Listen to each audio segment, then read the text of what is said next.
hasn't warned me that. There we go. There we go. Okay, Hey, so Cheri, hi Kim.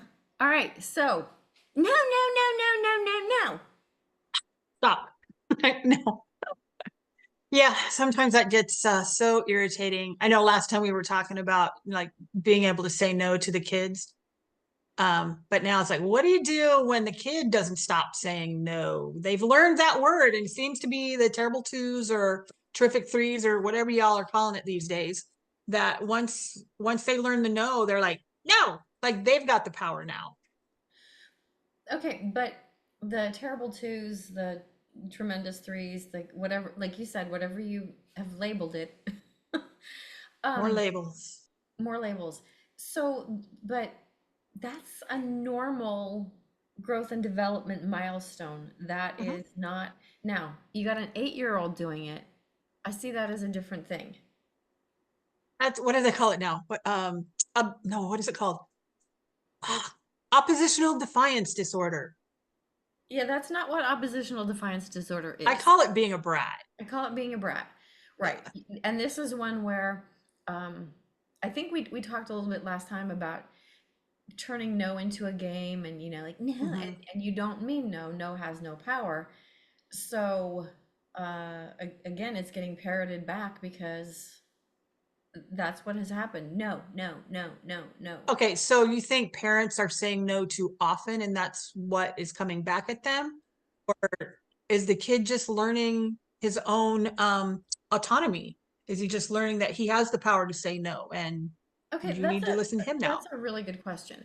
Here's a like, and it kind of, for me, this ties in with too many choices Hmm. and Oh, okay. the idea that the children then are the one who are making the decisions. I was working with a Mm. kiddo, he was like 8 or 9, and he had significant anxiety. And we were talking about it, and he was very concerned about always having to decide what the family ate. And I was like, Okay, explain this. Because mom, very well meaning, would give him choices. Okay, you can have this or you can have this. He Hmm. felt he was responsible for deciding what the whole family was eating instead of like feeling like, okay, it's my turn to have some input, but it's not my decision. He had this overwhelming weight on him that he was the one deciding what everybody was going to eat. Mm. And That's so, tough. yeah, I mean, like that's a lot of pressure as an adult to decide what everybody's gonna have for I supper. know. I don't like adulting. I don't Poor either. kid has to do it. And Wow. but because of that choice thing, and so like no started to become an answer where he Mm. just was like, I don't even want to hear the question. I don't want to think about it. Just no, no, no, no, no, no, no, no, no, no.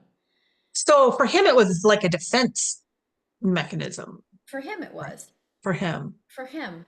And but Okay. of course it's not coming across as a defense mechanism. It's coming across for him as a spoiled brat. And Yeah. and then mom not recognizing what the trigger even is making things worse with, well, we could have, mac and cheese, or we could have dino bites, or we could all of like, and just kept piling on more and more choices, and all that Yeah. was make it. So it's like, how about he can only pick, one night a week the food, and the rest of the time, this is it. Other That people sounds like get a to good pick. compromise. Yeah. And she was like, "Oh, but like he needs the autonomy." And I'm like, "Is he cooking the food?" Well, no, I'm cooking. And she was cooking like 4 different meals for everybody. Like, I'm not a short order cook. No, So no. at 8, he should be able to assemble his own sandwich. So if what's for supper is not okay, he can make his own. But that Right. had never even come into their minds yet, that that was a possibility. I'm like, Remember when we were growing up, it was this is what's for dinner or or nothing or nothing. Our choice was supper or hungry. or not. Yeah. And That we was, quickly learned that onion and liver and onions isn't all that bad. I'm not sure I can go that far. I I draw we the went line through a lot there. of ketchup on those nights. My mother only tried it once. And we were like, this is not steak. This is not, I don't know Yeah, what it is, but no. it is, this is not Oof. that. But Why did they think liver and onions was so good though? Good for you, maybe? I'm no, sorry, I digress, but no, we can, and we'll digress briefly. I think it had a lot to do with the coming out of the Depression era, where oh, they, true, you yeah. know, they were utilizing everything that they could. And, you know, like if your Yeah. choices were liver or don't eat for a week, I'd probably go with liver. Yeah, yeah. Well, and that would have been the thing too, is I ate it begrudgingly, but I knew, I mean, when my mom said this or nothing, I meant it. Yeah, that's what she meant. But people have also gotten, you know, completely away from the idea that kids are able to have any kind of contribution. And so the Hmm. idea that even at, you know, 7, 8, 9, like they can't pour a bowl of cereal, they can't put a Pop-Tart in. Not that I'm advocating those in any remote way as being Right, no, healthy choices at all, but the fact of the matter is that moms should not be short order cooks. Most no. parents are working parents now and they're juggling careers and childcare and family and all of these things. And maybe just fixing one meal and having everybody like, okay, Tuesday, you get to give me input, but I'm still the one Mhm. that's buying it and preparing it. I get the final say. Also, I would think, and again, age appropriate, but I would think that at some point, let the kid cook a meal for the week. And yeah, Absolutely. it could be scrambled egg sandwiches for everybody for Right, dinner. Who cares? right. It's Well, like let and the kid, and that way they learn their autonomy. They learn some really important skills, some life skills with that too. right. And And the problem is like a lot of the parents who grew up with chores and didn't like them are like, I'm never gonna make my kid do that. And so I'm like, it's an uphill battle then because you've got parents who are like, no, that's bad for them. And like, learning a life skill is bad for your child. I'm not tracking that logic, yeah. but Well, again, trying to make their life so easy. And I still think it goes back to like the adult is trying to be their friend. It's like right, you cannot, I know we've talked about this so many times, that you cannot be their friend. You will be their friend if you can successfully parent them first, right. but you Parent, have to parent them first. you parent And now. mhm, If you friend now, you have to parent forever. forever, You right? parent now, you get to friend forever. Yeah. And But I people hear don't, so, go ahead. no, I was just gonna say, people don't connect that. Yeah. And I hear so much that it's so hard. I don't have any time and I'm so busy.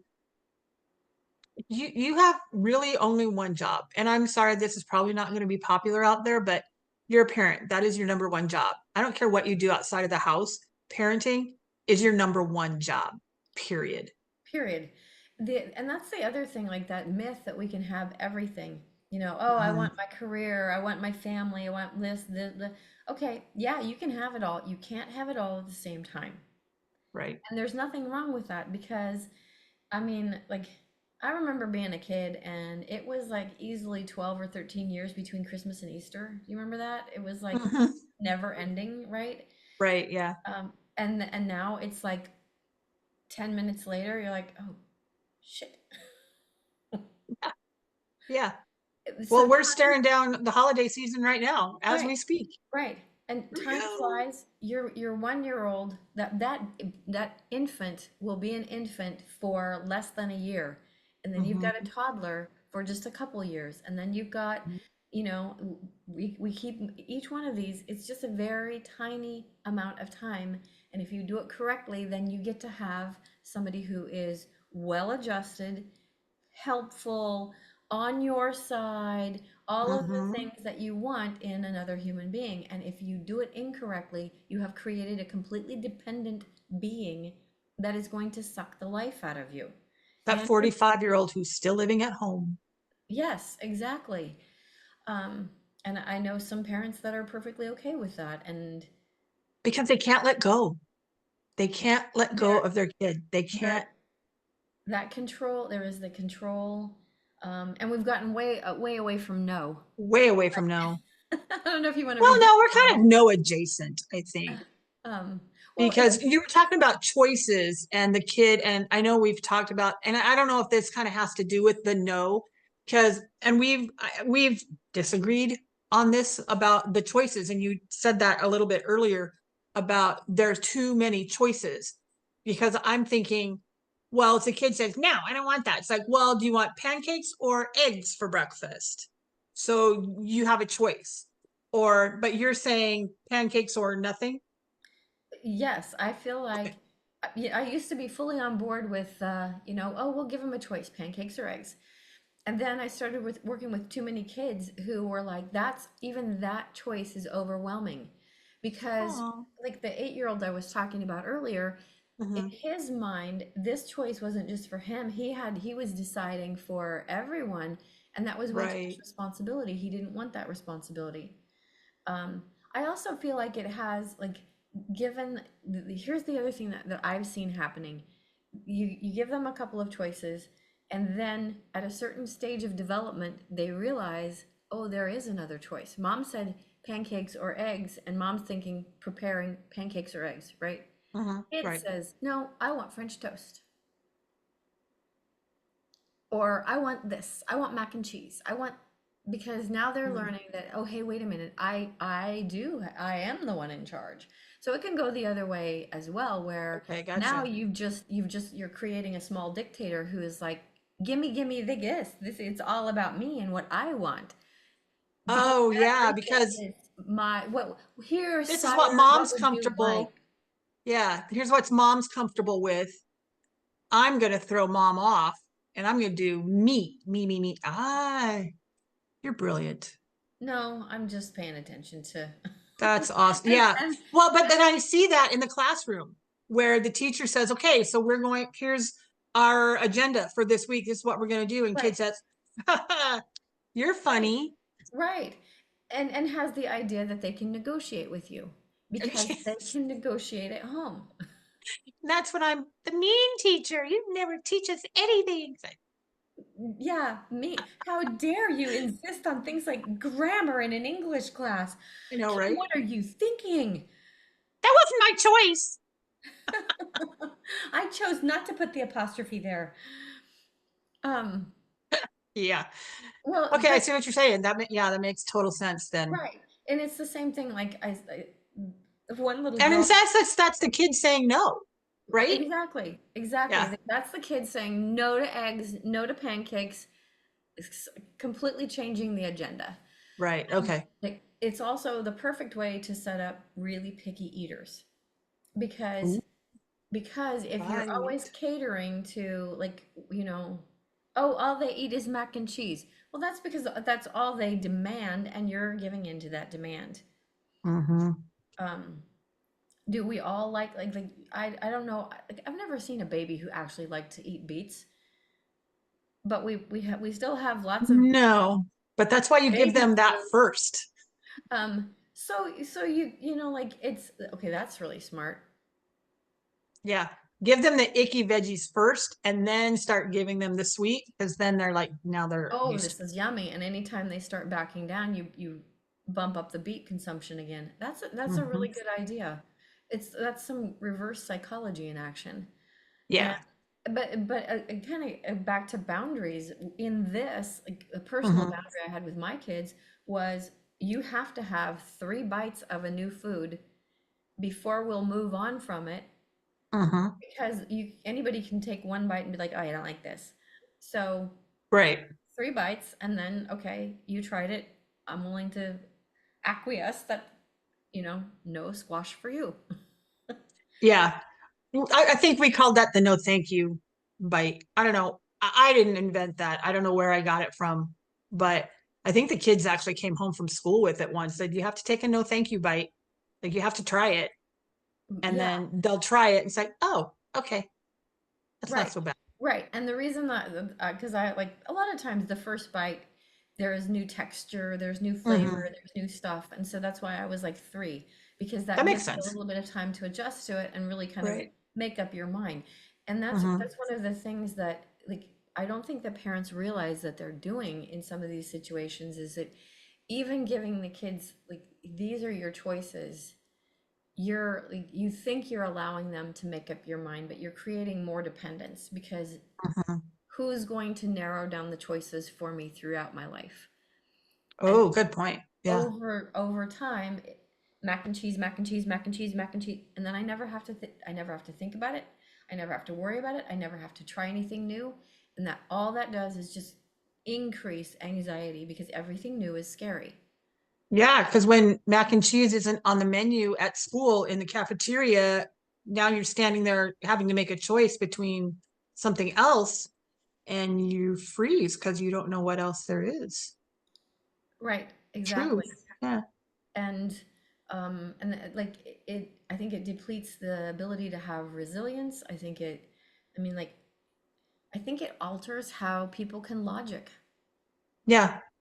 Would you also say that as transference? Because we talk about that a lot in education, like transference. So you learn this skill or this, yeah, you learn this skill, then you can't transfer that over. Like I can do it while I'm reading this story, but I can't transfer that same information to this story because I've always been like in the classroom.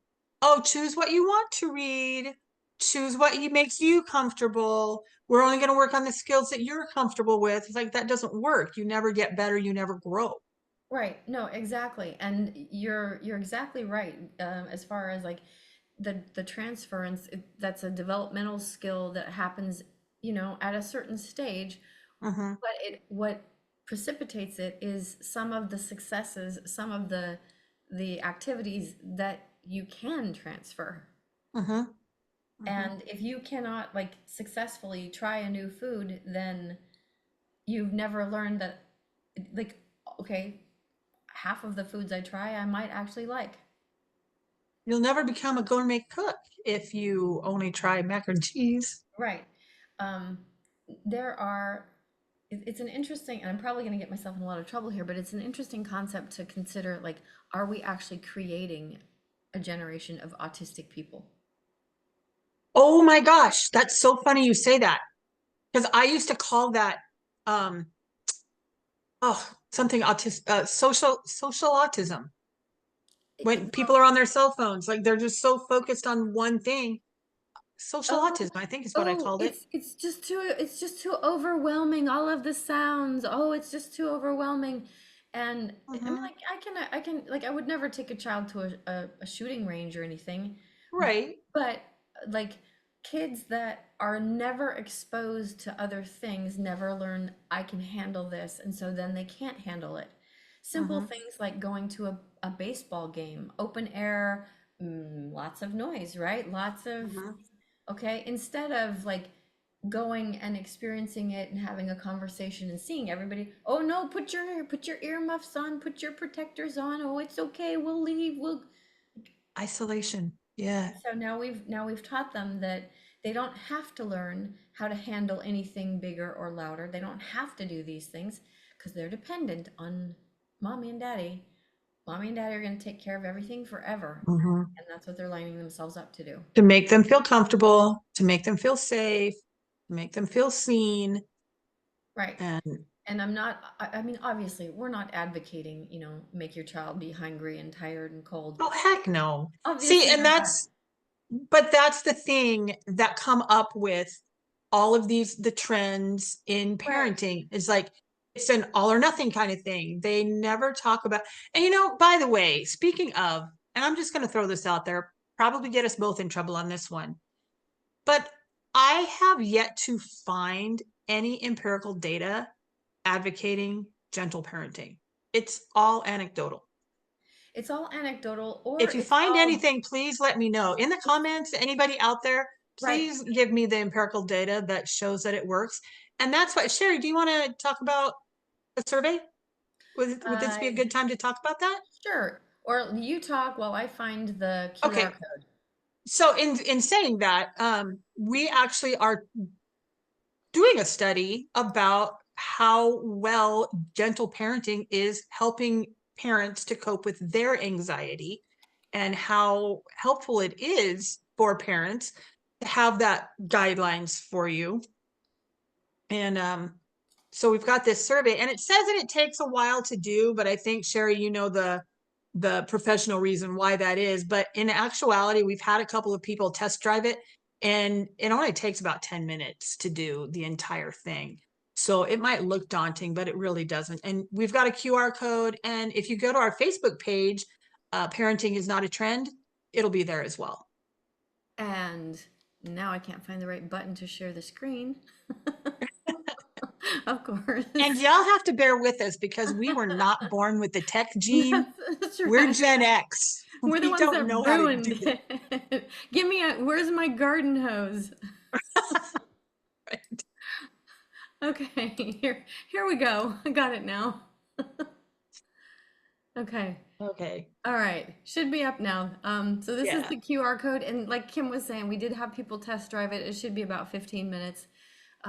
We would love to hear what's working for you and what's not working for you because things are Because not we're trying to gather the empirical data to help out gentle parenting. right. Exactly. That it really does work. So, and we just want to know how it's working. And yeah, we're just trying to do an actual study to find out the good parts. Exactly.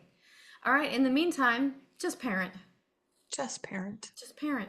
It's not a trend. It's not. Love your kids. Love your kids. Love yourself. Love your Love spouse. yourself. Yeah, give yourself some grace. You're good at this. Trust yourself. I get